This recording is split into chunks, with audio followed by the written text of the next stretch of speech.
He said it on Friday night, while I sat surrounded by death certificates and my brother's unfinished eulogy.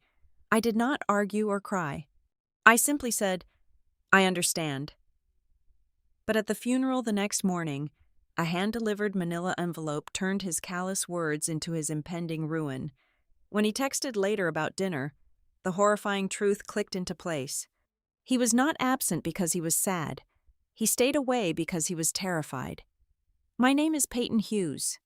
I am 34 years old, and my life, up until the moment it all shattered, was a temple of absolute order and unwavering predictability. I work as a contract audit specialist at Rivermark Civic Utilities, a municipal infrastructure agency that manages the electrical grid, the water lines, and the heavy public works for a massive stretch of North Carolina. My days are meticulously measured in compliance checks, vendor verifications, and strict procurement timelines. I sit in a quiet, temperature-controlled office with fluorescent lights humming above me, staring at spreadsheets that dictate how a city functions. I do not deal in feelings, and I certainly do not deal in vague intuition. I live by the undeniable weight of physical evidence. I am not an impulsive woman. I have never been the type of person to drop everything for a sudden, unplanned road trip or to make a major life decision based on a fleeting gut feeling. I find a deep, abiding peace in the things that can be physically measured, rationally quantified, and legally proven. I like clean audit reports. I like binding contracts where every single clause is clearly defined, heavily scrutinized, and rigidly adhered to. I need invoices to match the original purchase orders down to the absolute final cent. In the high-stakes world of public utilities, there is simply no gray area. A contractor either poured the foundation concrete to the exact safety specifications of the architectural blueprint, or they did not. A vendor either delivered the structural steel at the specifically agreed-upon price point, or they did not. I liked that ironclad certainty. It was a rigid, sometimes exhausting framework, but it was safe. I built my entire adult life around the profound comfort of knowing that if you follow the correct procedures and check the right boxes, you will always arrive at the correct, logical outcome. My brother, Evan Hughes, lived entirely on the opposite side of the human spectrum. He was 29 years old, and he was everything I was not. Evan was a commercial electrician, a man whose hands were heavily calloused, knuckles permanently scarred, always carrying a faint, lingering scent of wire sealant, copper dust, and industrial grease. He was loud, he was effortlessly funny, and he possessed a reckless, sprawling kind of kindness that I frequently warned him would eventually get him taken advantage of by a cruel world. Evan spent his days pulling heavy-duty cables through the sweltering, unventilated guts of half-finished commercial builds, or hanging suspended in safety harnesses to fix overhead electrical grids in massive, freezing warehouses. It was brutal, back-breaking labor, but his evenings and his weekends were an entirely different story. Those precious hours of rest were routinely given away for free. If an elderly military veteran living 3 towns over had his aging furnace go out in the dead of January, Evan was there in his battered pickup truck before the sun even came up. If a single mother in his cramped apartment complex could not afford the extortionate emergency call-out fee when her breaker panel started smoking in the middle of the night, Evan showed up at her door with his heavy leather tool bag and a reassuring, easygoing smile. He absolutely refused to ask for a single dime from people who were already struggling to keep their heads above water. He firmly believed that if you possessed a tangible skill that kept people warm and safe, you had a strict moral obligation to use it for good. We were fiercely close. We grew up protecting each other, and as adults, he remained the grounding anchor I did not even know I needed. He was the chaotic, vibrant warmth that perfectly balanced out my sterile, highly regimented corporate world. Every Sunday evening, without fail, my phone would ring. We treated those weekly phone calls like a sacred, unbreakable ritual. We would spend a solid hour just complaining to each other. I would vent extensively about the mind-numbing bureaucratic nightmares of my desk job, detailing the sheer agony of tracking down missing compliance signatures from lazy contractors. He would groan loudly about the physical exhaustion of his trade, describing the searing heat of a poorly managed job site or a foreman who did not understand basic safety protocols. We would passionately, loudly debate the Carolina Panthers' perpetually tragic offensive line, and we waged an endless, unwinnable war over whose homemade chili recipe was superior. He claimed my secret ingredient of dark chocolate made the dish taste like a confused, terrible dessert, while I stubbornly maintained that his heavy reliance on raw ghost peppers was just a ridiculous, macho attempt to permanently destroy our taste buds. He was my absolute best friend. I loved him more than anyone else on this earth. Then, there was Grant. Grant Mercer was 37 years old, currently serving as the Director of External Relations for Grayline District Partners. Grayline was a massive, highly influential real estate development firm that was rapidly reshaping the downtown commercial skyline with sleek, multi-million-dollar high-rises. Grant was a man constructed entirely of smooth, sharp angles, impeccably tailored wool suits, and heavily calculated charm. He spoke in polished, rhythmic paragraphs that sounded exactly like they had been carefully drafted by an entire public relations team. He knew exactly how long to hold eye contact to convey deep sincerity, exactly which silver fork to use at a high-stakes corporate fundraising gala, and exactly when to deploy a perfectly calibrated, disarming smile to immediately diffuse any rising tension in a crowded room. We had been dating for exactly 16 months, on paper, and certainly to the outside observing world. We made perfect, logical sense. We were both driven, highly successful professionals expertly navigating the modern corporate landscape. But over the slow course of those 16 months, I had started to catch small, deeply unsettling glimpses of the cold, relentless machinery operating just beneath Grant's flawless, smiling exterior. He was pathologically obsessed with optics. Everything in his entire life had to look exactly right. His daily schedule was curated not for personal joy, relaxation, or even basic efficiency, but strictly for the narrative it projected to the world around him. Every single dinner reservation we made, every casual weekend trip we took to the coast, every brief interaction with potential investors, high net worth clients, or even our closest mutual friends felt like a theatrical, scripted scene he was actively directing in real time. If we went to a new, trendy restaurant, he cared far less about the actual quality of the food arriving at our table, and far more about whether we were seated in the correct, highly visible section, ensuring we were seen by the right demographic of influential people.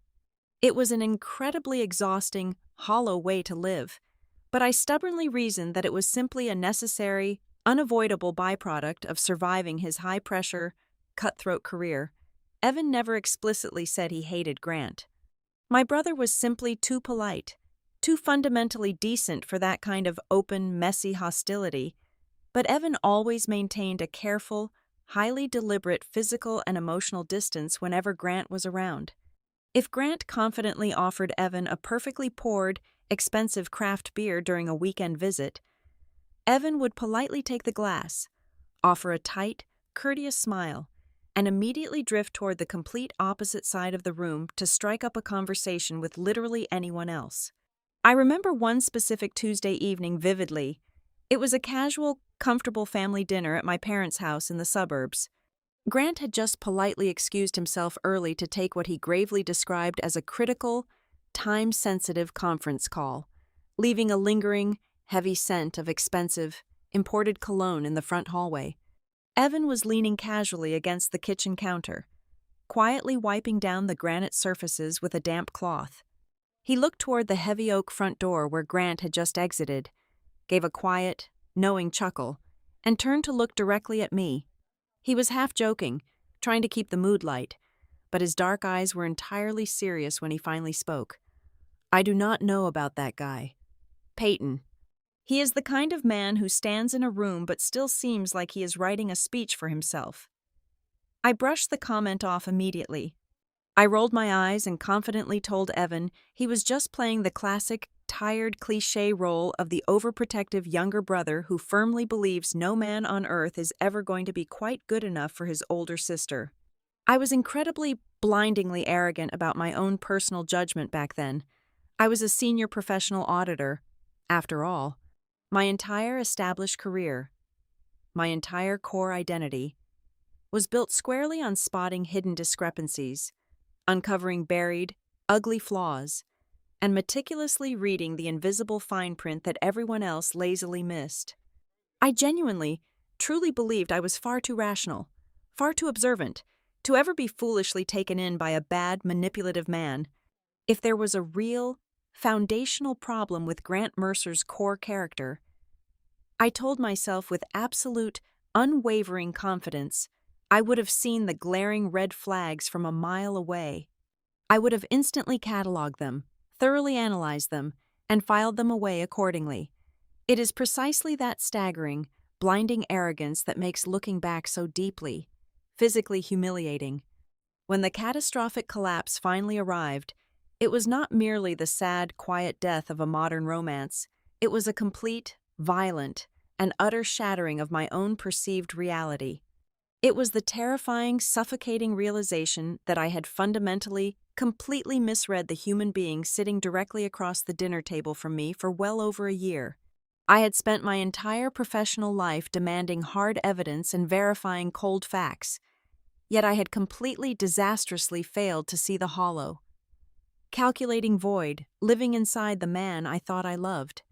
The foundation was already rotten, completely decayed from the inside out, but I was far too busy checking the surface paperwork to notice the entire building was about to violently collapse right on top of me.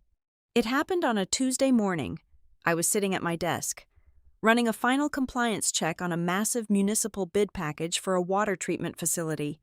My highlighter was hovering over a discrepancy in a subcontractor timeline. Then, my phone rang. It was my father. He never called me during work hours. I answered. He said my name, just my name. His voice sounded like it was coming from the bottom of a well. It was hollow, scraped clean of any recognizable warmth. He told me Evan was gone. The words did not make sense. They hung in the sterile air of my office, completely divorced from reality. Evan had been working on a massive warehouse renovation project down on the coast, in a city called Port Alder. According to the initial, fragmented reports my father received, Evan stayed after hours to run a final diagnostic check on a newly wired auxiliary electrical system. He was standing on a heavy industrial freight lift. The lift suffered a catastrophic mechanical failure. It went into a freefall. Evan dropped 3 stories straight down onto the concrete subfloor. He was killed instantly. I dropped my pen. It hit the desk with a sharp, loud crack. I did not scream. I did not cry. My entire body simply went numb. I stood up, grabbed my car keys, and walked out of the building. I left my computer monitor glowing. I left my coffee cup half full. I do not have any memory of the drive to my parents' house. I do not remember stopping at red lights, changing lanes, or navigating the highway. I only remember the crunch of gravel under my tires as I pulled into their driveway. My childhood home had already been transformed into a suffocating holding cell for grief. The chaos was absolute, and it was immediate. There were flowers arriving from people we barely knew, their heavy, sweet scent instantly making the living room smell like a funeral parlor. There were endless legal documents to sign. The phone rang constantly with calls from the county medical examiner, the funeral home director, the state occupational safety board, and local union representatives. A steady stream of well-meaning relatives and neighbors walked through the front door, carrying baked goods and casseroles, offering empty, awkward platitudes because no one actually knew what to say when a 29-year-old man was crushed to death. Evan was not married. He did not have children. He had no official next of kin other than my parents. My mother collapsed inward, entirely non-functional. She sat in the corner of the living room, staring blankly at a blank television screen, clutching one of Evan's old high school football jerseys. My father paced the kitchen floor, his jaw tight, his eyes red, desperately trying to project strength while his hands shook violently every time he picked up the phone. I stepped into the void. I had to. I took over. I became the project manager of my brother's death. It was the only way I could keep my own mind from snapping in half. I applied my professional auditor skills to the worst tragedy of my life. I organized the paperwork into strict categories. I handled the life insurance policy inquiries.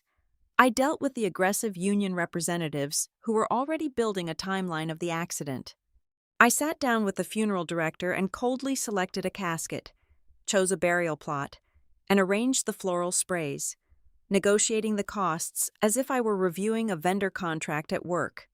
I survived those first 3 days by completely detaching my emotions from my physical actions. Through that initial blinding storm, Grant appeared to be doing everything exactly right. He called me immediately after I sent him a brief text message explaining what happened.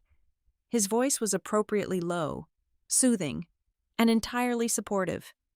He told me how incredibly sorry he was.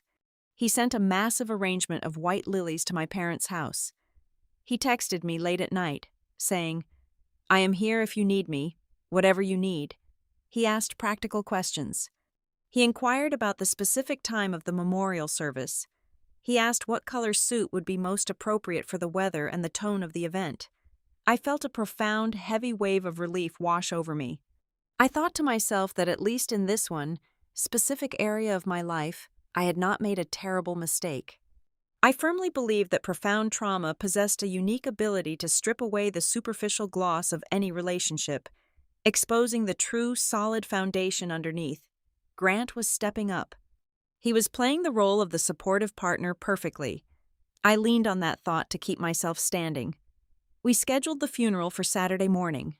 It was exactly 4 days after the accident.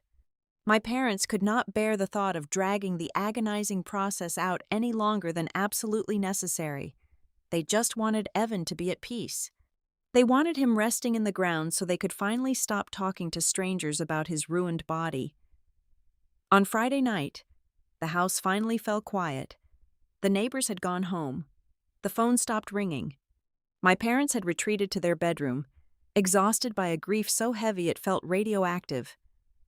I was sitting alone at the large oak dining room table. I was surrounded by towering stacks of death certificates, medical examiner reports, and caterer invoices. The only light in the room came from my laptop screen. I was drafting Evan's eulogy. I had been staring at the same blinking cursor for 2 solid hours, trying to figure out how to compress 29 years of a loud, vibrant, beautiful life into a standard 5-minute speech. I was exhausted. My eyes burned. My hands felt like lead. Then, my cell phone vibrated on the table. The screen lit up in the dark room. It was Grant calling. I picked up the phone and pressed it to my ear, desperate for a comforting voice. I was ready to hear him tell me that he loved me, that he would be standing right beside me the next morning, that I was not alone in this suffocating nightmare. I was ready to lean on the man I thought I knew.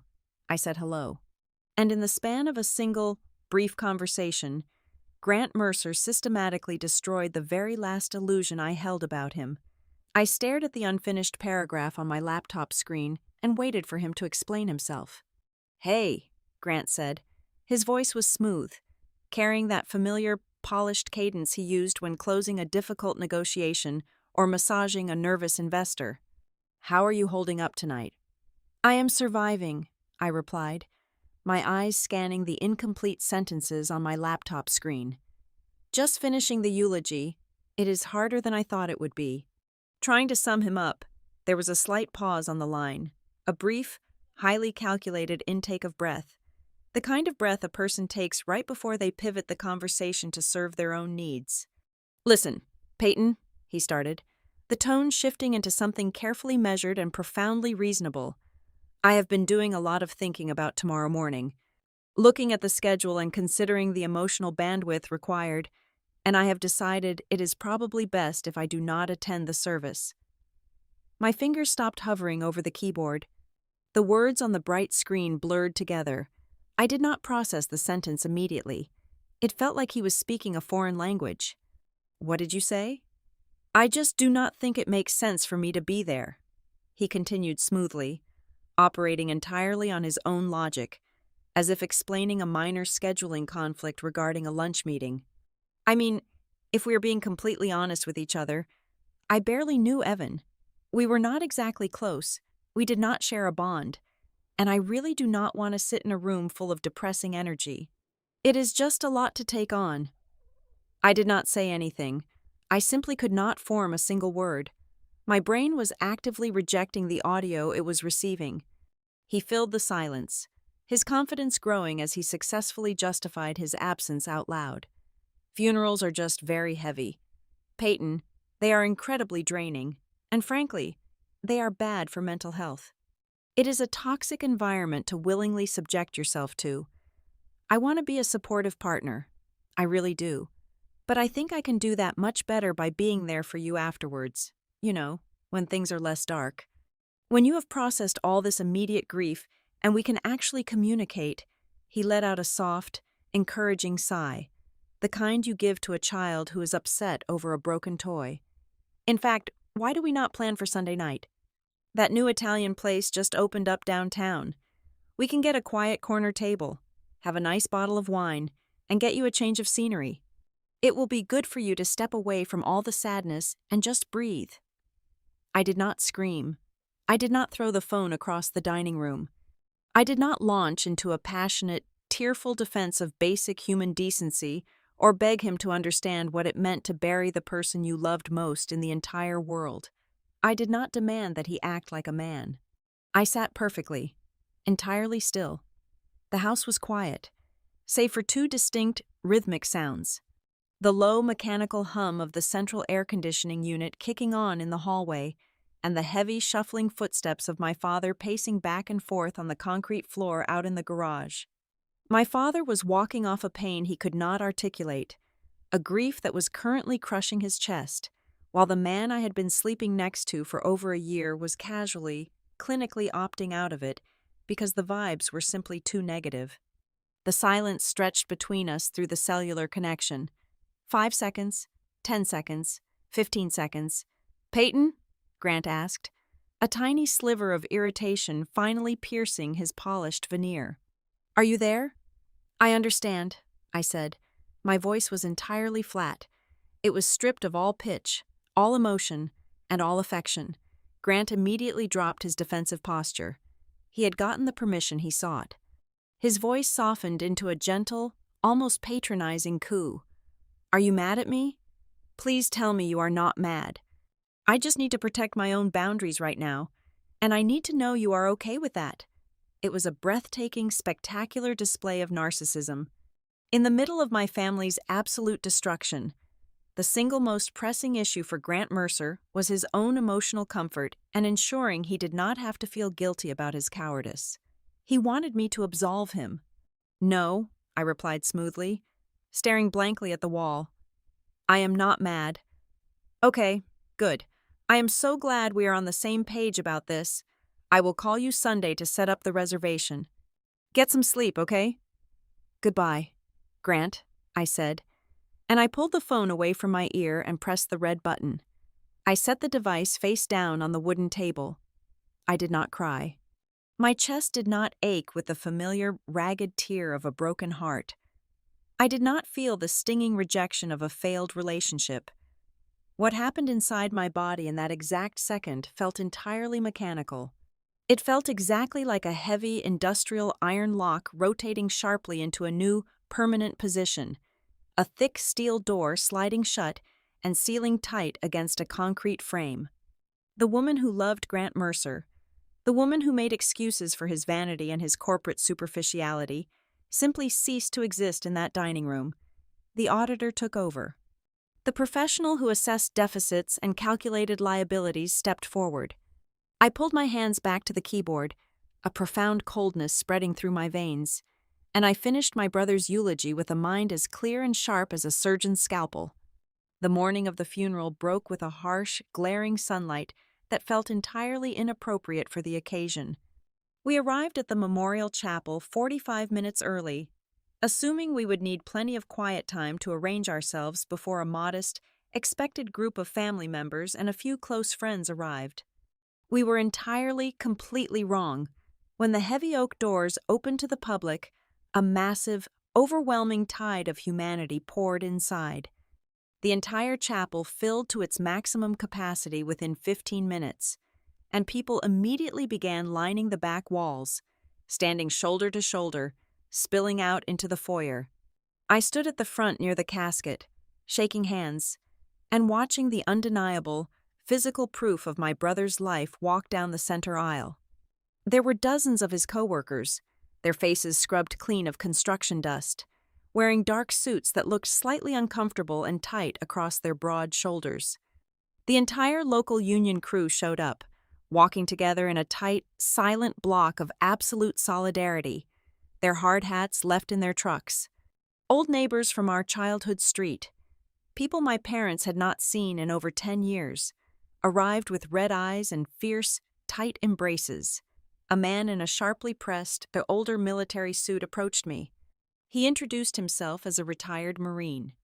He told me, his voice trembling heavily, about the time Evan spent 3 full days completely rewiring his damp, dangerous basement, explicitly refusing to take a single dollar for the extensive labor and materials. A few minutes later, the owner of an independent auto repair shop introduced himself. He had only known Evan for exactly 6 months, having met him briefly while waiting in line at a local hardware store, yet he closed his entire busy shop for the entire day just to come pay his respects to a man who had helped him jump-start a stalled truck in the rain. Row after row, the polished wooden pews filled with the people whose lives Evan had touched, fixed, or brightened. The room was not full of depressing energy.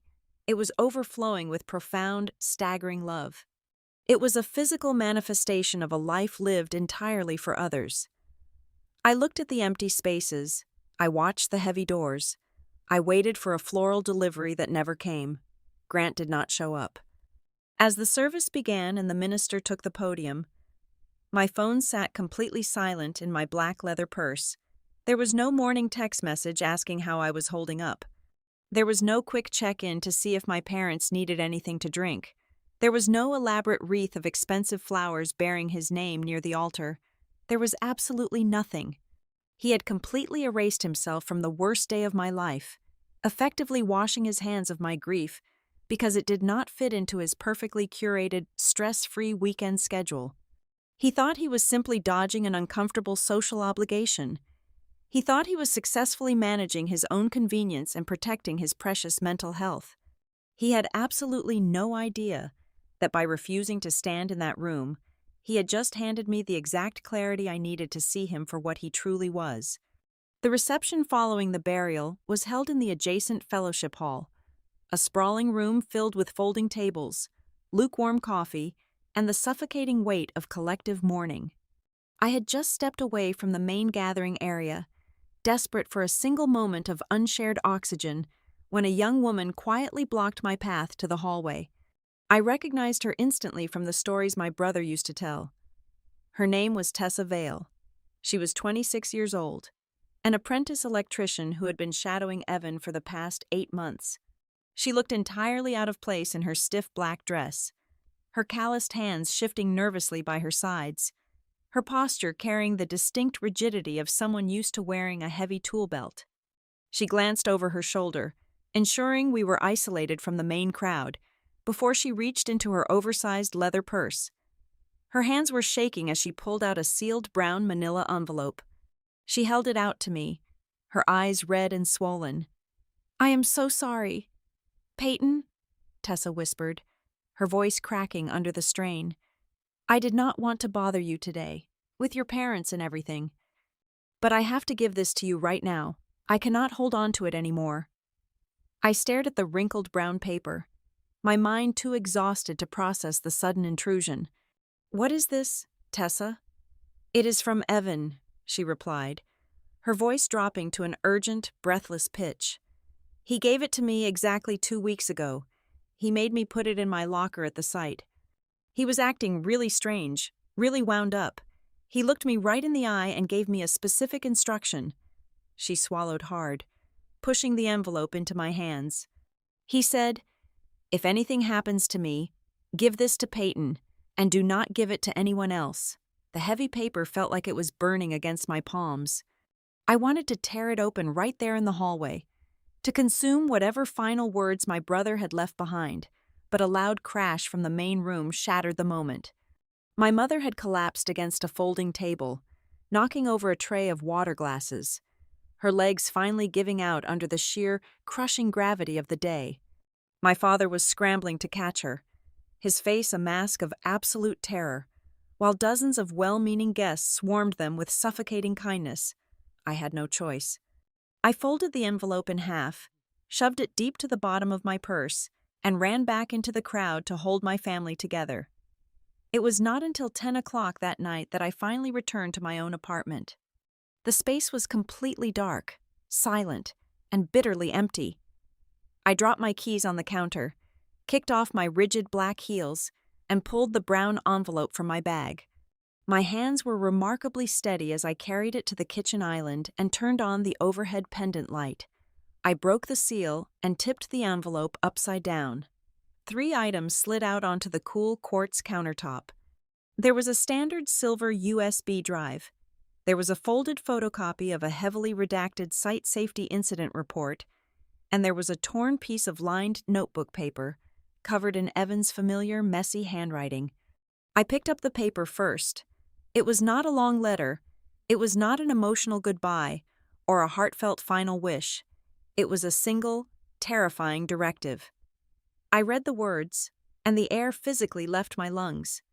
If Grant finds a way to avoid the funeral, do not let it go.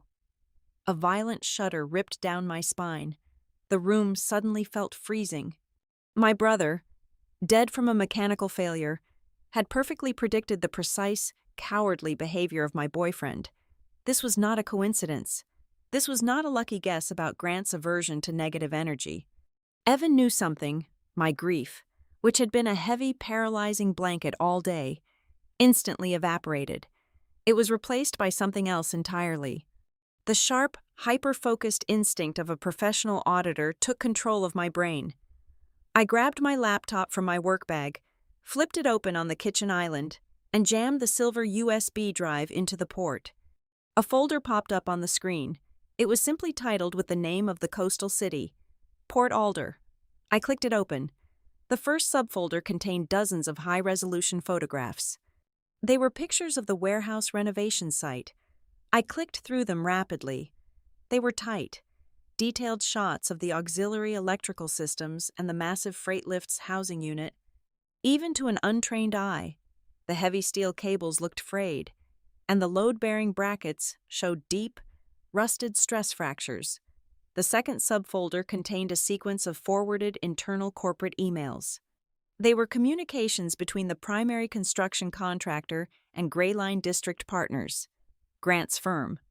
The emails discussed severe supply chain delays, mounting financial penalties, and the absolute necessity of pushing the project forward regardless of pending equipment inspections. Then, I saw the final file. It was an audio recording. My heart began to hammer violently against my ribs. I hovered the cursor over the play button, took a deep breath, and clicked it.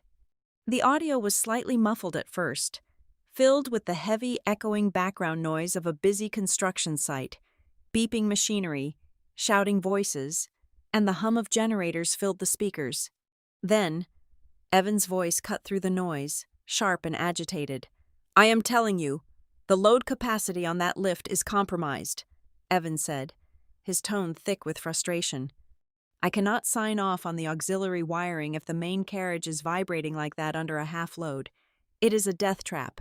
I am filing the safety observation." There was a brief pause on the recording. Then, another voice spoke. It was smooth. It was polished. It possessed that perfectly modulated, persuasive cadence that I had listened to across countless dinner tables and late-night phone calls. It was the voice of a man who firmly believed he could talk his way out of a burning building without ever breaking a sweat. It was Grant. "Let us take a breath, Evan." Grant's voice floated through my kitchen, dripping with condescension. "You are looking at this from a very narrow, purely mechanical perspective. This project is at a highly sensitive stage. A formal safety report of that magnitude should not surface before the investor pitch next week. It would create a cascading panic we simply cannot afford right now." "I do not care about your investors," Evan snapped back, the anger vibrating in his throat. "I care about the guys riding that platform. And Gray Line cares about them too," Obviously, Grant replied smoothly, completely unfazed. But there are proper channels for this. We are handling the equipment audits internally. You need to focus on your specific electrical contract and leave the engineering to the higher-ups. Do not make this a bigger issue than it needs to be. The audio file ended abruptly, plunging my kitchen back into a deafening silence. I sat perfectly still, staring blankly at the dark screen. The implications slammed into me like a physical blow. The entire foundation of my reality violently fractured and collapsed. Grant was not just a vain, emotionally stunted coward who wanted to avoid a depressing room. He was intricately, directly connected to the active suppression of a critical safety warning. He had stood on that job site, representing the financial interests of his massive development firm, and explicitly pressured my brother to bury the exact mechanical failure that ended up killing him. And then, he had the absolute audacity to call me, play the role of the supportive partner, and claim he could not attend the funeral because he barely knew Evan. He did not stay away because he was sad. He stayed away because he was terrified. He was terrified of walking into a room full of blue-collar workers, union representatives, and site managers who might have seen him arguing with my brother. He was terrified of being recognized. He was terrified of the truth bleeding out. Right at that exact second, the screen of my cell phone lit up on the counter.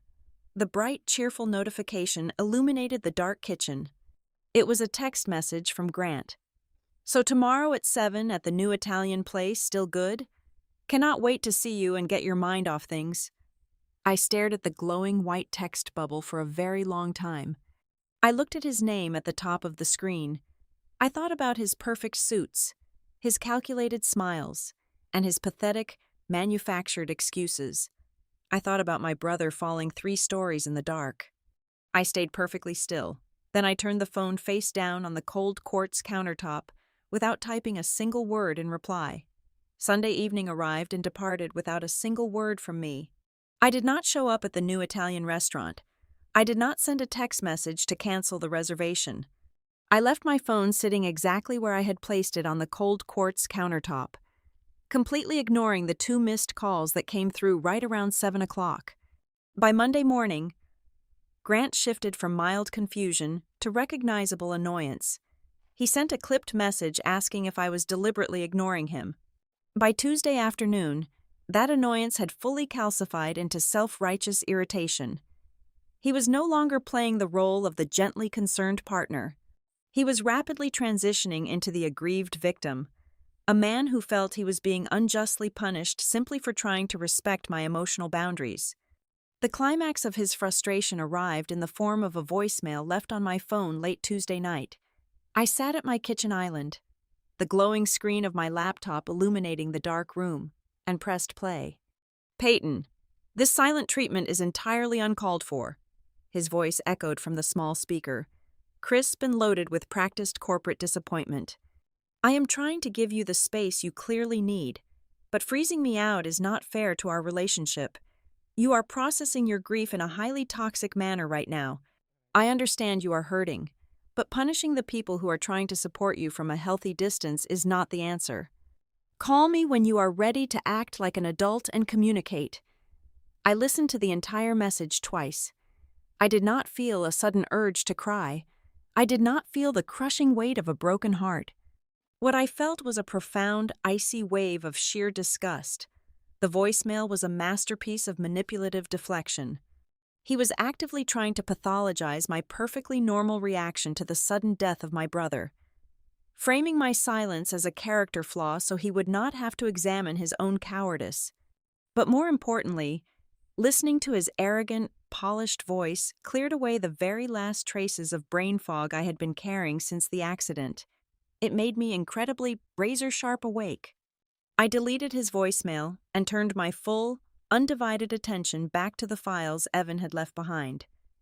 I spent the next 48 hours doing what I do best. I audited the ghost of my brother. I started by isolating the audio file. I right-clicked the document, pulled up the deep metadata properties, and extracted the exact digital timestamp of the recording. Then, I cross-referenced that specific date and time with the massive pile of subcontractor incident reports, daily site logs, and internal email chains stored in the folders on the silver drive. The results formed a perfect, horrifying straight line. The recorded argument between Evan and Grant took place exactly 8 days before the mechanical failure that sent my brother plunging 3 stories to the concrete subfloor. The documents painted a bleak, deeply frustrating picture of a young tradesman screaming into a bureaucratic void. Evan had not just complained once. He had officially flagged the heavy industrial freight lift 4 separate times over the course of 3 weeks. His daily logs detailed severe cable fraying, alarming structural vibrations under heavy load conditions, and a primary housing unit that was severely compromised by rust and lack of maintenance. But every single time Evan submitted a formal safety observation form, the paperwork was deliberately stalled. The documents showed a dizzying, intentional shell game of corporate deflection. The primary construction firm would receive Evan's report, mark it as pending review, and then officially bounce the liability down to a secondary mechanical subcontractor. That subcontractor would then file a request for an external engineering assessment, effectively kicking the can down the road for another 14 days. Grayline District Partners, the massive real estate development firm Grant represented, did not technically own or operate the heavy equipment on the site.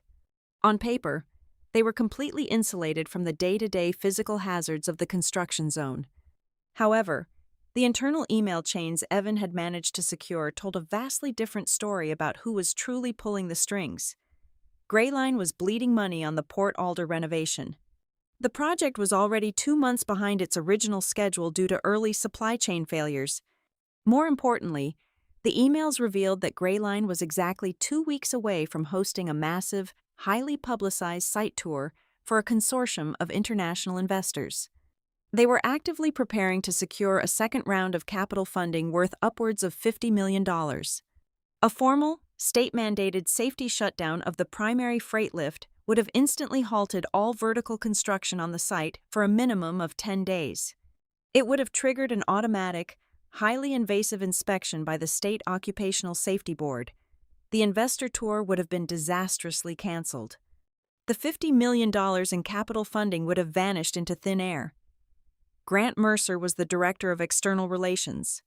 His entire job, his entire professional existence, relied entirely on ensuring the optics of the project remained flawless. When Evan threatened to bypass the stalling subcontractors and file a formal grievance that would trigger an automatic work stoppage, Grant was dispatched to the site to personally manage the problem. He was sent to silence a loud, stubborn electrician before the investors arrived. The final, sickening piece of the puzzle locked perfectly into place. I suddenly understood exactly why Grant had flatly refused to attend the funeral on Saturday morning. It had absolutely nothing to do with avoiding a room full of depressing energy. It was a cold, calculated risk assessment. Grant knew that Evan was highly respected by his peers. He knew the memorial service would be heavily populated by the exact same union laborers, site foremen, and apprentice electricians who spent every day on that coastal job site. He was terrified that someone in that crowd, perhaps a young apprentice who frequently shadowed Evan, had witnessed their heated argument 8 days prior. He could not risk walking into a room and being recognized as the corporate suit who explicitly pressured Evan to ignore a fatal safety hazard. A lesser, more impulsive woman would have grabbed her purse, driven straight to the local police precinct, and slammed the silver drive onto a detective's desk. But I was not an impulsive woman. I was a senior contract audit specialist. My professional instincts immediately overrode my emotional outrage. I knew exactly how the legal system worked when millions of dollars and powerful corporate entities were involved. A single, slightly muffled audio recording and a handful of forwarded emails were entirely circumstantial. Grant and the massive legal team at Grayline would simply claim the audio was taken out of context. They would argue that Grant was merely discussing general project timelines, not explicitly ordering a worker to operate faulty machinery. They would bury the local police in thousands of pages of redacted contracts, actively confusing the chain of command until reasonable doubt was firmly established. If I wanted to tear down a sophisticated, multi-million-dollar corporate cover-up, I needed significantly more than a smoking gun. I needed an ironclad, inescapable cage built entirely of their own paperwork. I transformed my quiet, tidy apartment into a forensic war room.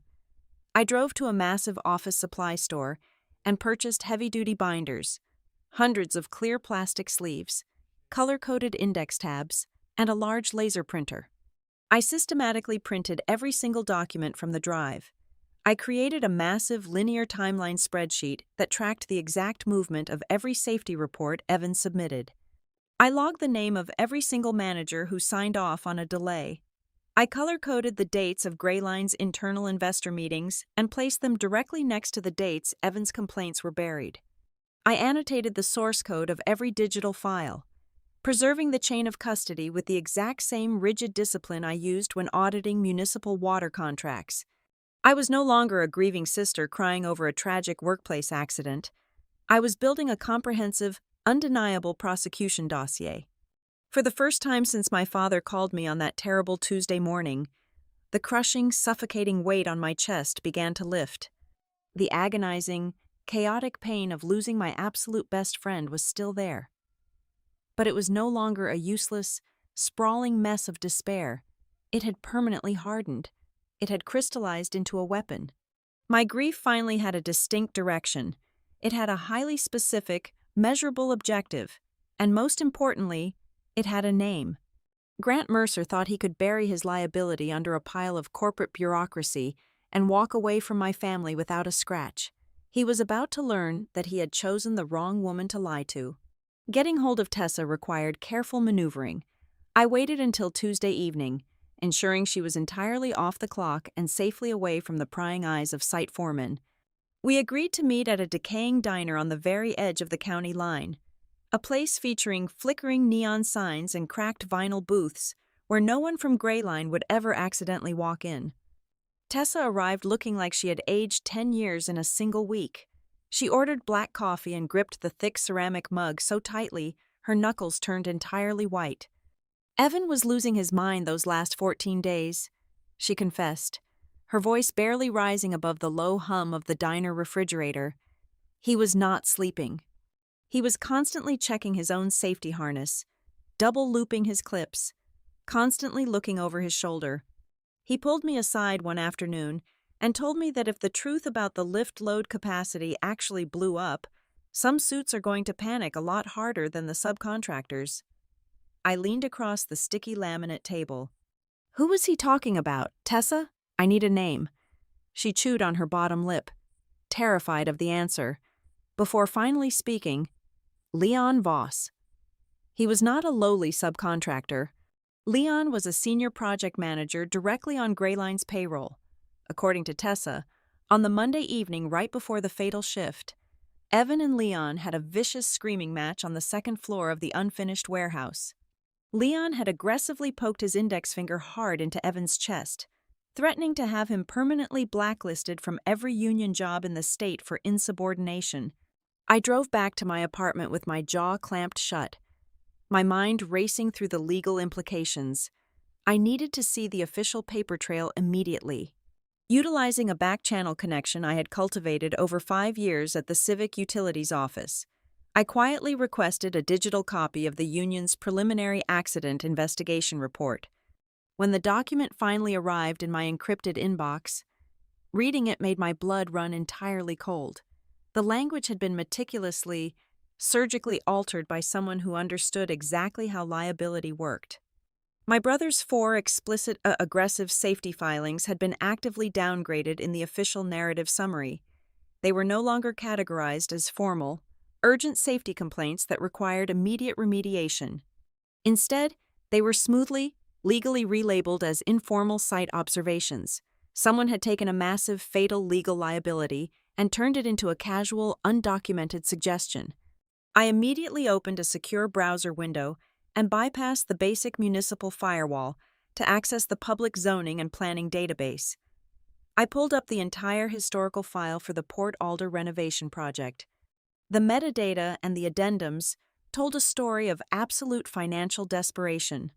Gray Line had formally petitioned the City Planning Board for massive schedule extensions on 3 separate occasions over the past 8 months.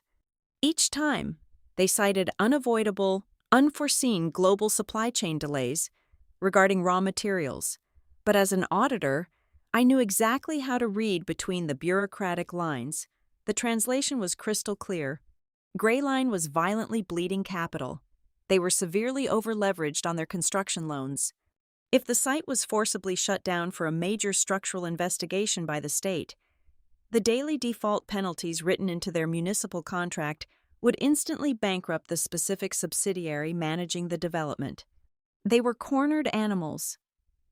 I leaned back in my ergonomic desk chair, rubbing my temples as the sheer scale of the deception settled over me. And then, a completely unrelated memory forcefully surfaced. It was a memory that made me physically nauseous, sending a wave of hot bile up my throat. It was a Friday night, roughly 6 weeks ago. Grant was sitting comfortably on my dark gray velvet sofa. He was holding a glass of my expensive Cabernet, casually unbuttoning the stiff collar of his tailored dress shirt after a long day at the corporate office. He had asked me, with a perfectly manufactured look of casual, loving interest, about the city's infrastructure review schedule. He specifically wanted to know how quickly the compliance office was currently processing municipal technical waivers related to the coastal districts. At the time, I had smiled. I had felt a warm, foolish flutter of affection, genuinely believing my boyfriend was finally taking a sincere, engaged interest in the tedious minutiae of my daily work. I had openly, happily explained our exact internal timeline. I told him precisely how backlogged our department was, and exactly how many business days it typically took for a flagged site violation to trigger a mandatory municipal work stoppage. I had literally handed him the entire regulatory playbook.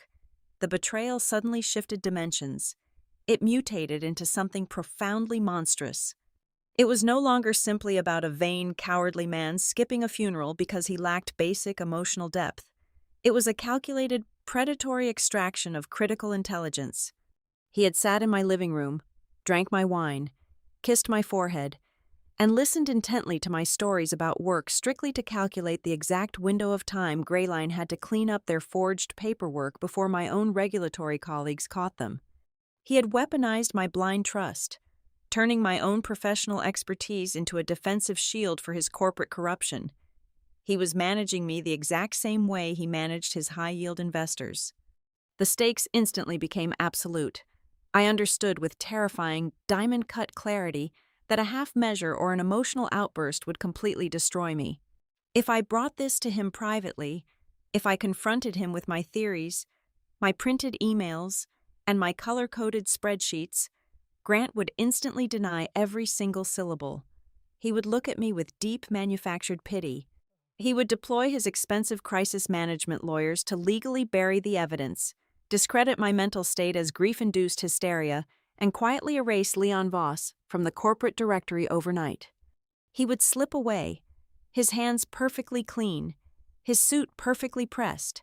But if I struck with absolute precision, if I orchestrated the final reveal flawlessly, he would not just lose a romantic relationship. He would lose his entire meticulously crafted existence. He would lose his prestigious job, his spotless industry reputation, his massive salary, and the lucrative future he was currently building over expensive dinners with high-net-worth investors. I made a silent, unbreakable vow to my brother right there in my quiet kitchen. There would be no tearful confrontations. There would be no private ultimatums. I was going to force the undeniable truth out into the blinding public light, dropping it directly into an arena where Grant Mercer could not adjust the camera angle, spin the narrative, or charm his way to the nearest exit. The law offices of Marla Kincaid occupied the entire 14th floor of a stark, modernist glass building downtown. I did not choose her name out of a random directory. I chose her because her firm possessed a brutal, heavily documented track record of tearing apart negligent construction conglomerates and winning massive wrongful death settlements. She was a veteran attorney who did not deal in emotional hand-holding. She dealt in hard, unyielding liability. I walked into her spacious corner office, entirely ignoring the panoramic view of the city skyline, and dropped 3 thick, heavily indexed black binders directly onto her mahogany desk. Marla was a formidable woman in her late 50s. Wearing a sharp navy suit and wire-rimmed glasses, she looked at the binders, then looked up at me, clearly expecting the disorganized, tearful rambling of a grieving relative. Instead, I sat down, kept my spine perfectly straight, and concisely walked her through the color-coded timelines, the discrepancy in the official accident reports, and the specific metadata extracted from the audio file. She opened the first binder.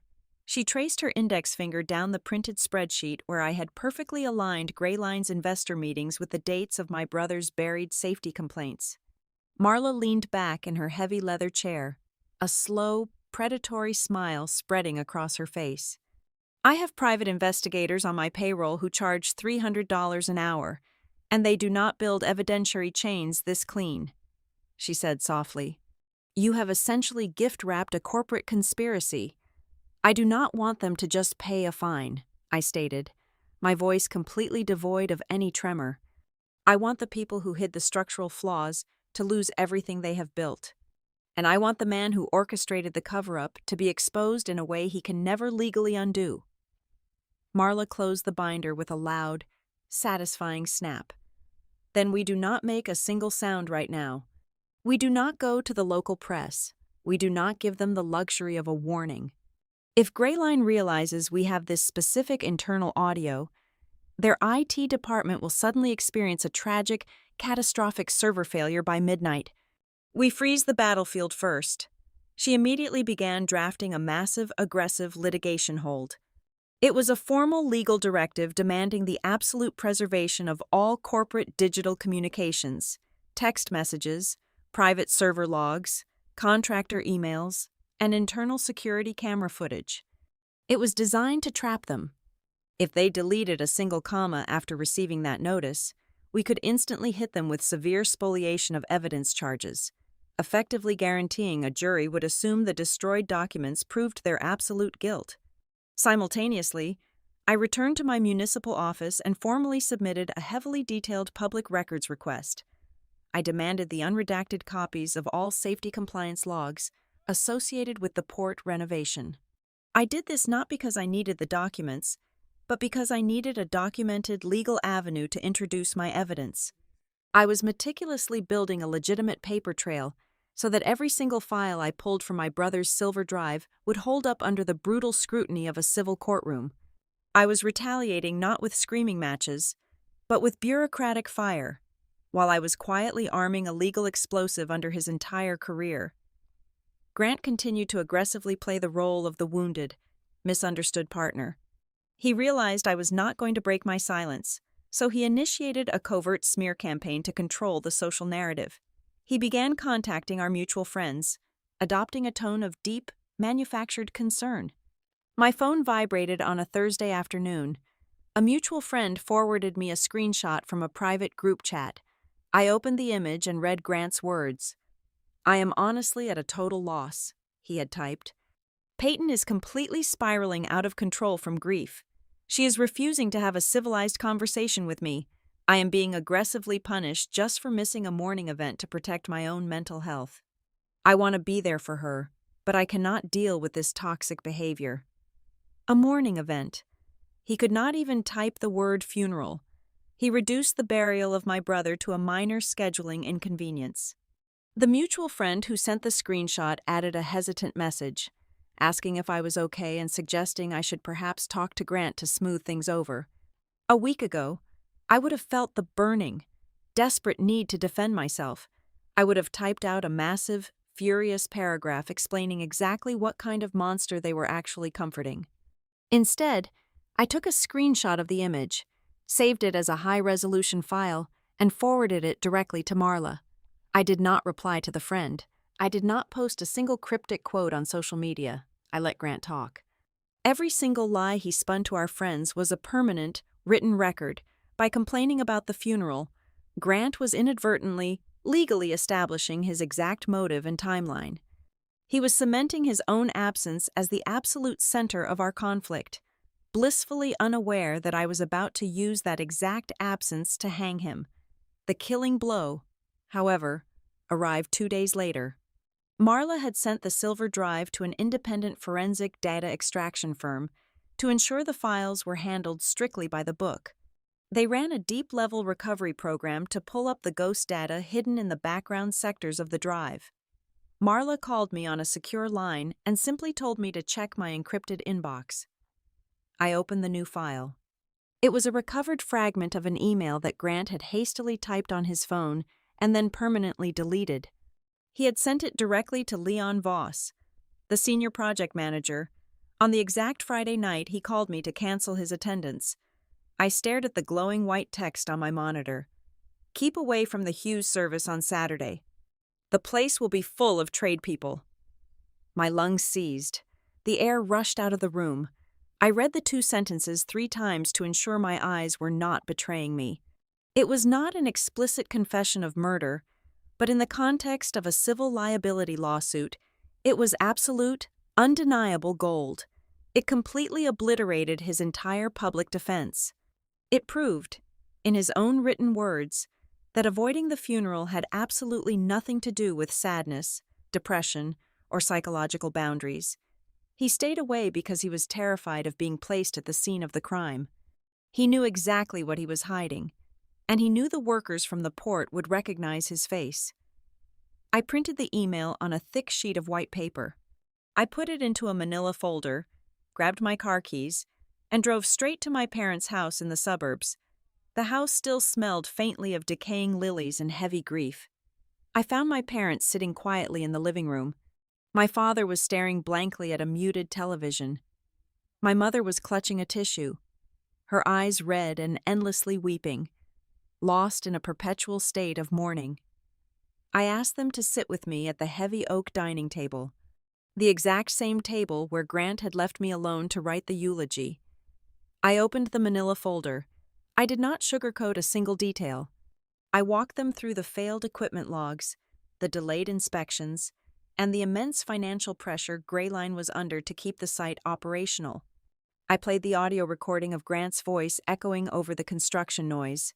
Finally, I slid the printed copy of the deleted email across the smooth wood, pushing it directly toward my mother. My father read the documents, his face draining of all color. He closed his eyes, his jaw locking so tight the muscles jumped beneath his skin. He descended into a terrifying, vibrating silence. I looked at my mother. I expected her to collapse again. I expected a fresh, hysterical wave of tears. Instead, she stared at Grant's printed words for a very long time. I watched a profound, fundamental shift occur behind her eyes. The crippling sorrow that had paralyzed her for over a week instantly evaporated. It burned away, replaced by something ancient and fiercely maternal. She slowly lowered the piece of paper to the table. Her eyes were completely dry. The tears were gone. She looked directly at me, her voice cutting through the quiet room like a steel blade. Then do not let that bastard rewrite Evan's story. The social suffocation began almost immediately. When my absolute silence finally convinced Grant that his charm offensive had completely failed, he realized I was not just ignoring his text messages. Word of my formal public records request had inevitably snaked its way through the dense municipal bureaucracy, eventually ringing a quiet, urgent alarm bell on the executive floor of Grayline District Partners. He knew I was digging into the port project. Panic is a highly predictable emotion, and Grant reacted exactly the way a cornered narcissist always reacts when losing control. He launched a vicious, preemptive strike against my character. If he could not charm his way back into my apartment to monitor my actions, he would aggressively control the public narrative surrounding my mental state. He transitioned seamlessly from the role of the neglected but heartbroken lover into the deeply concerned, tragic figure burdened by an emotionally unstable ex-girlfriend. He weaponized my own grief against me, attempting to systematically isolate me from my own support system. He made his first massive, fatal miscalculation on a Tuesday afternoon. He sent a lengthy, beautifully crafted direct message to my mother on her private social media account. I was sitting at my kitchen island, organizing the newly printed compliance logs, when my mother forwarded the text directly to my phone. Grant wrote that he was entirely heartbroken over my current psychological decline. He claimed I was acting manic, aggressively spiraling out of control, and dangerously obsessed with creating baseless, paranoid conspiracy theories regarding the tragic accident at the port. He begged my parents to intervene immediately, suggesting they confiscate my phone and force me to get professional psychiatric help before I permanently embarrassed the family and ruined my own career. He honestly thought he was isolating a hysterical, grieving woman. He had absolutely no idea he was attempting to manipulate a fiercely protective mother who had just spent her entire Sunday evening staring at a printed, physical copy of his deleted email. My mother did not engage in a polite debate. She did not ask him for further clarification. She typed out a single, devastatingly cold reply. "Do not ever contact this family again. We know exactly why you did not attend the service." She hit send, permanently blocked his account across all platforms, and immediately called me to demand that I keep digging until I found every last piece of paper. Grant panicked. The perfectly polished facade he presented to the world was actively cracking under the pressure. The very next afternoon, an unfamiliar local number flashed on my cell phone screen. I answered it, instinctively tapping the record button on my secondary digital work tablet out of sheer, conditioned paranoia. It was Vanessa Mercer, Grant's older sister. She did not possess her brother's silver tongue or his calculated restraint. She was furious, her voice sharp, breathless, and vibrating with an aggressive, upper-class entitlement. "You need to stop this pathetic, vindictive witch hunt right now," Vanessa hissed through the tiny phone speaker. "My brother is a good, decent man. He loved you. And you are actively using your own brother's tragic accident as an excuse to ruin Grant's entire professional career, just because you are angry he needed to protect his own peace and could not handle a funeral. It is sick, Peyton. It is genuinely sick behavior." I did not raise my voice to defend myself. I let her yell. I let the heavy silence hang in the air between her accusations, creating a tense acoustic vacuum that her own anxiety forced her to fill. As an auditor, I learned long ago that people who are actively lying or covering up a truth will always talk too much if you just let them. "You have absolutely no idea how much pressure he is under at that firm," she continued, her breathing heavy and ragged, her anger making her entirely reckless. He tried to keep his distance from that specific site from the very beginning. He knew it was a total disaster waiting to happen, but it was his job to manage the investor optics. "You are trying to pin a random mechanical failure on a man who actively avoided the physical location." My finger hovered perfectly still over the stop button on my recording tablet. I let her words echo in the quiet space of my living room. She had just handed me a loaded weapon.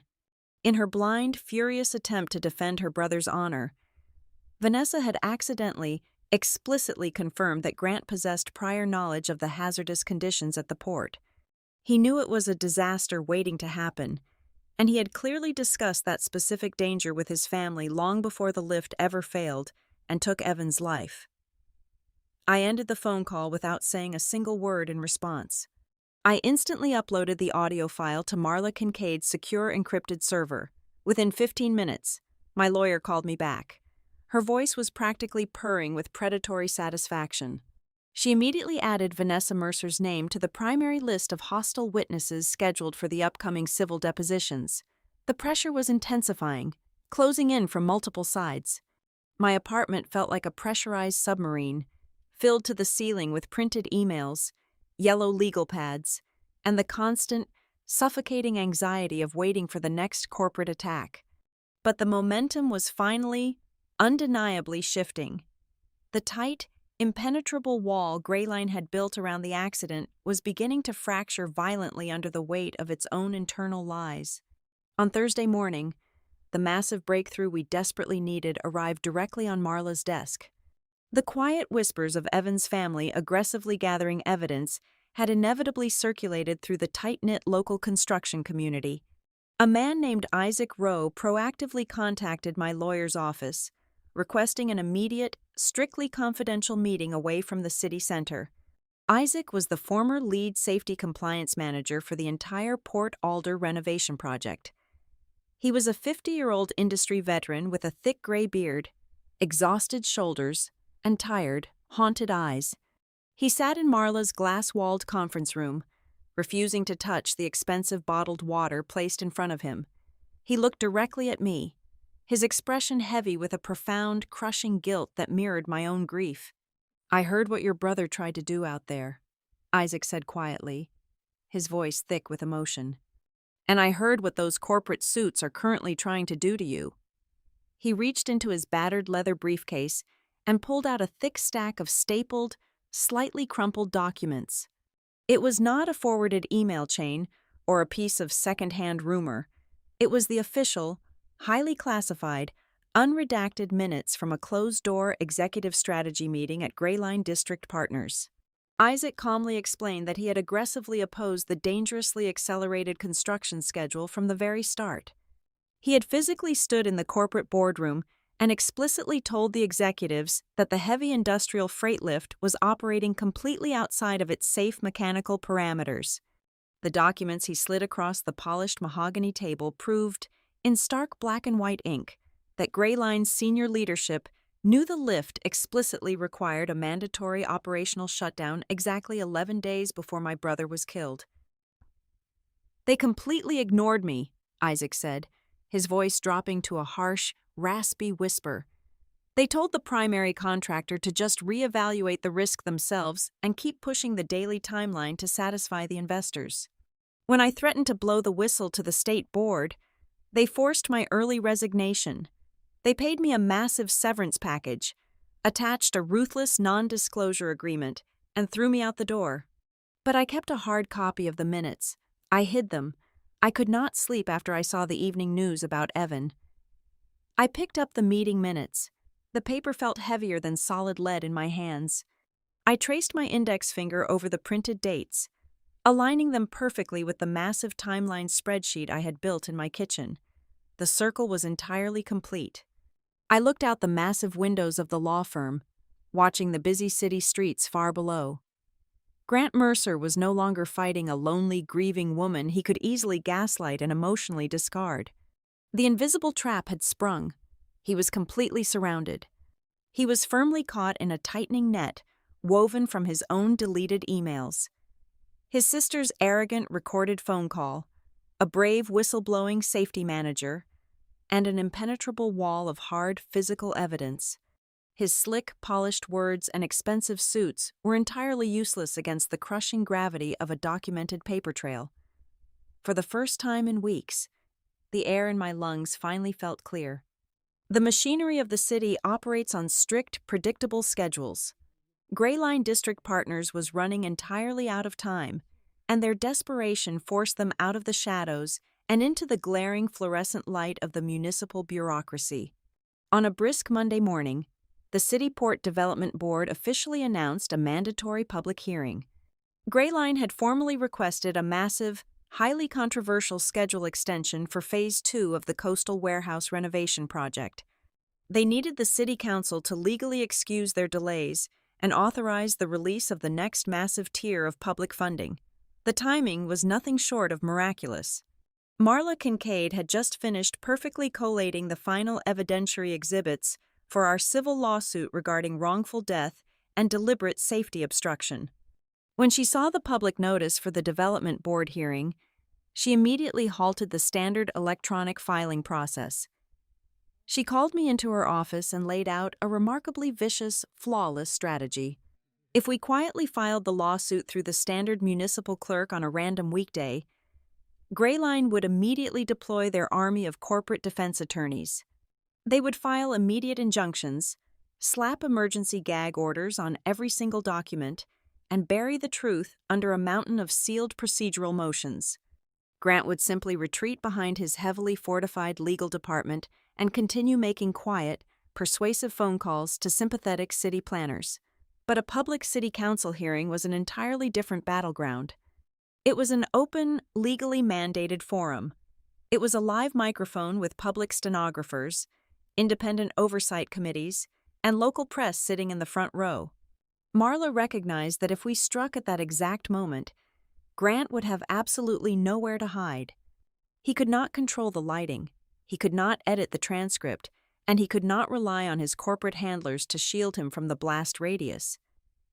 The tension in my apartment grew thick and heavy as the hearing approached. Every single piece of evidence was locked into place. I spent my evenings methodically reviewing the color-coded spreadsheets, committing dates, times, and contractor names to memory. I was operating in a state of absolute, hyper-focused coldness.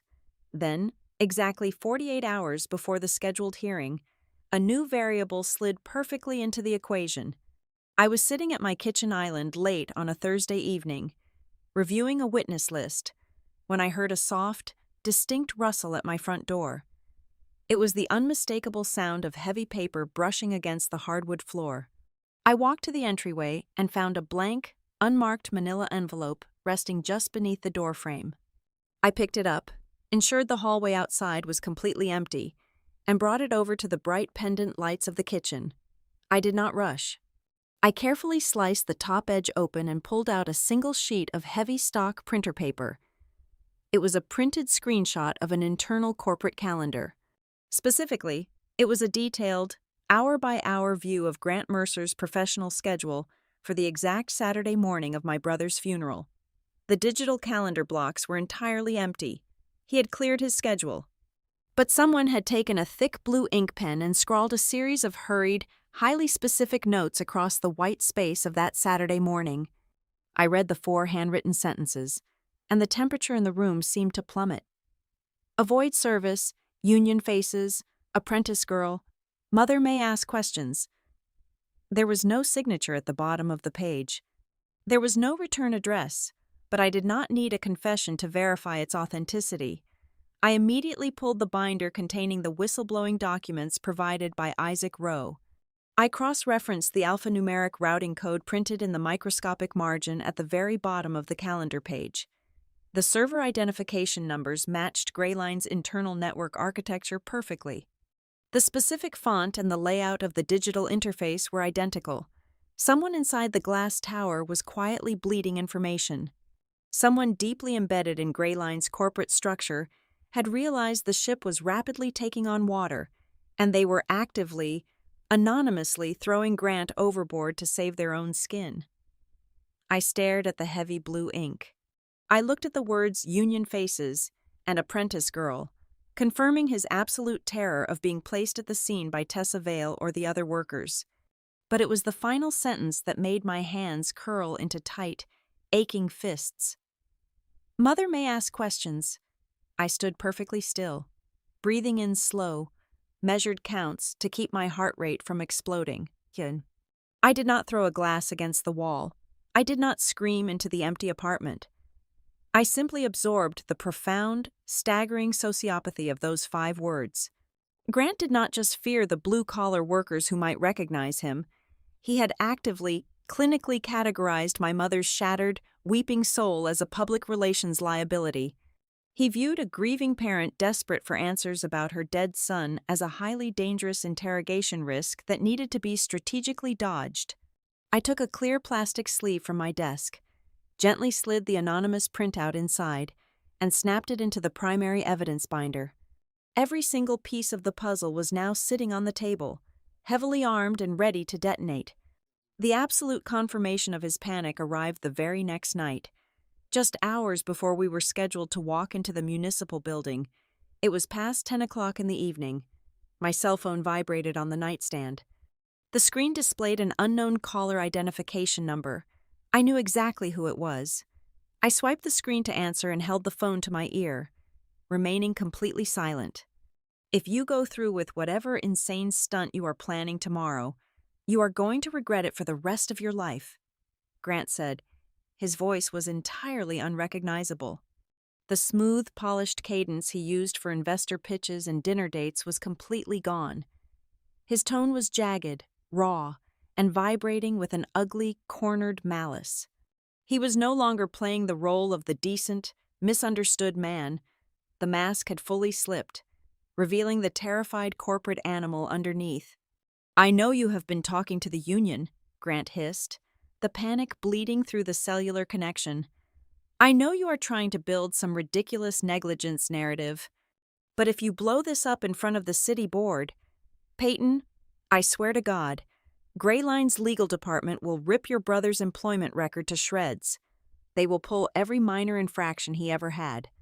They will claim he was negligent. They will claim he was totally incompetent and ignored basic protocols. If you try to make a scene tomorrow, you are going to drag Evan's name into a dirty, public mudslinging contest, and you will single-handedly destroy his entire memory."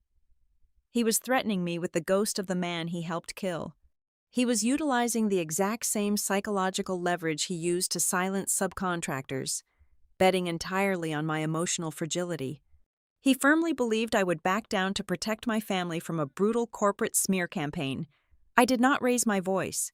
I did not launch into a passionate defense of my brother's flawless work ethic. I did not tell him about the recovered emails, the safety minutes, or the anonymous calendar printout sitting in my bag. I kept my voice as cold and flat as a sheet of winter ice. "I just have one question for you, Grant," I said quietly. He stopped breathing on the other end of the line, waiting for the demand he thought he could negotiate. "Did you not come to the funeral because you felt sad, or because you were afraid someone would see you?" The silence that followed was absolute. It was a heavy, suffocating vacuum pressing against the speaker of my phone. I counted the seconds in my head. 1, 2, 3. He did not offer a polished excuse. He did not attempt to gaslight me with a manufactured speech about his mental health boundaries. He simply hung up the phone. The line went dead, leaving a hollow dial tone echoing in my dark bedroom. I lowered the phone from my ear and set it gently on the wooden nightstand. That 3-second span of absolute terrified silence was not just a failure to answer, it was a complete, undeniable confession. The time for investigating was officially over. Tomorrow morning, we were going to war. The fluorescent lights of the city council chambers buzzed with a dull institutional hum. It was exactly 9 o'clock in the morning.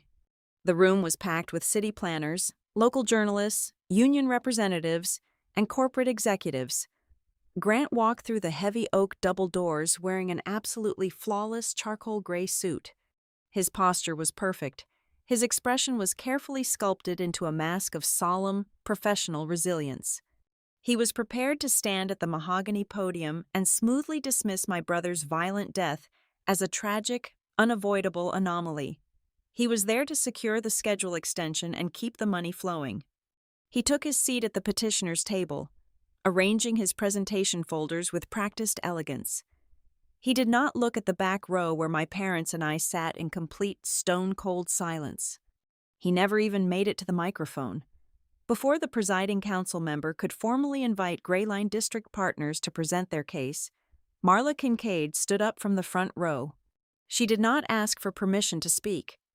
She walked directly to the central clerk's desk, carrying 5 massive, identical black binders.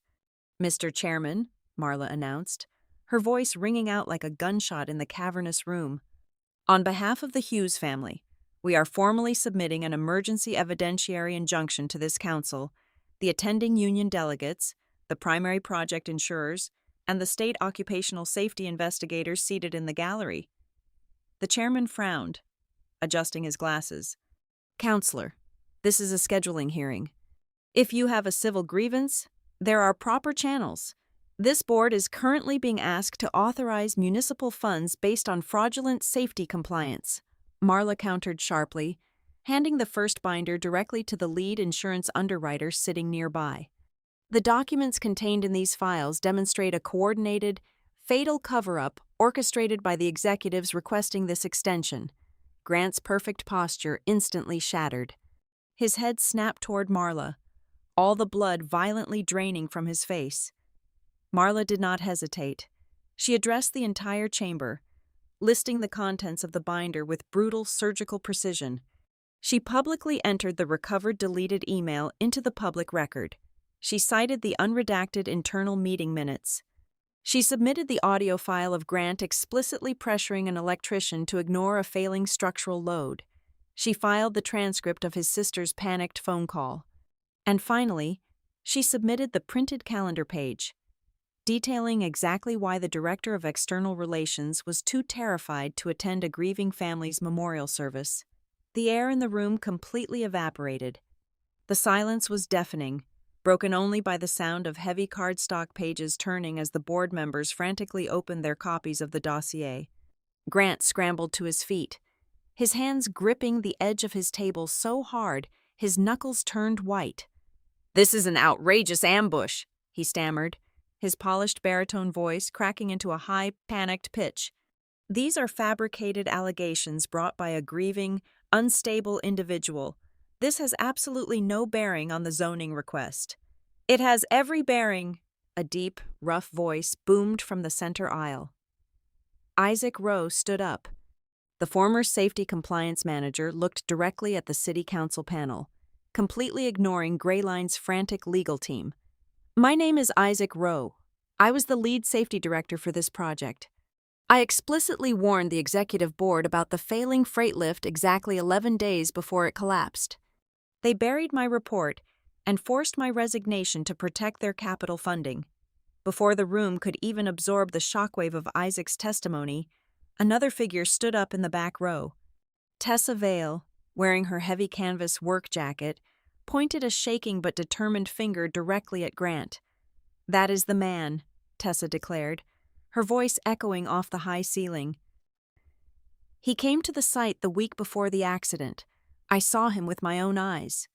He cornered Evan on the second floor and told him to stop making a big deal out of the faulty machinery." The atmosphere in the chamber violently and irreversibly shifted. The collective realization washed over the crowd like a freezing tidal wave. This was no longer a tragic story about an emotionally stunted boyfriend who simply disliked the depressing energy of a funeral. The polished, therapy-speak excuses he had peddled to our friends were instantly exposed for what they truly were. They were the desperate, cowardly deflections of a man who was actively complicit in the cover-up that led to a brutal, preventable death. Grant looked wildly around the room, searching for an exit, searching for a friendly face. He found none. The union representatives were staring at him with absolute, unmasked hatred. The insurance underwriters were already aggressively typing on their phones, frantically signaling their home offices to freeze all project payouts. Grant tried to speak again, opening his mouth to spin another lie, but the chairman aggressively slammed his heavy wooden gavel down onto the sounding block. "This hearing is immediately suspended," the chairman barked, his face flushed with anger. "No further extensions will be granted. The municipal funding is frozen effective immediately, pending a full criminal inquiry by the state." Within 60 seconds, the entire corporate facade crumbled. Grayline's lead counsel practically dragged Grant away from the table, loudly whispering that he was a massive liability. By 3 o'clock that same afternoon, Grayline District Partners issued a brief, sterile press release stating that their Director of External Relations had been placed on indefinite administrative leave to serve an ongoing independent investigation. The fallout over the next several weeks was absolute and highly destructive. The civil lawsuit was formally docketed in the state Supreme Court. The Occupational Safety Board completely reopened the site investigation, immediately dragging the senior project manager into hours of hostile recorded depositions.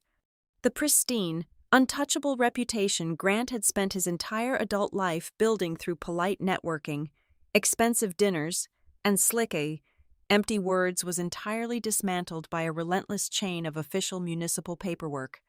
He lost his high 6-figure salary. He lost his corner office. He lost the only thing he ever truly cared about, which was his own perfect image.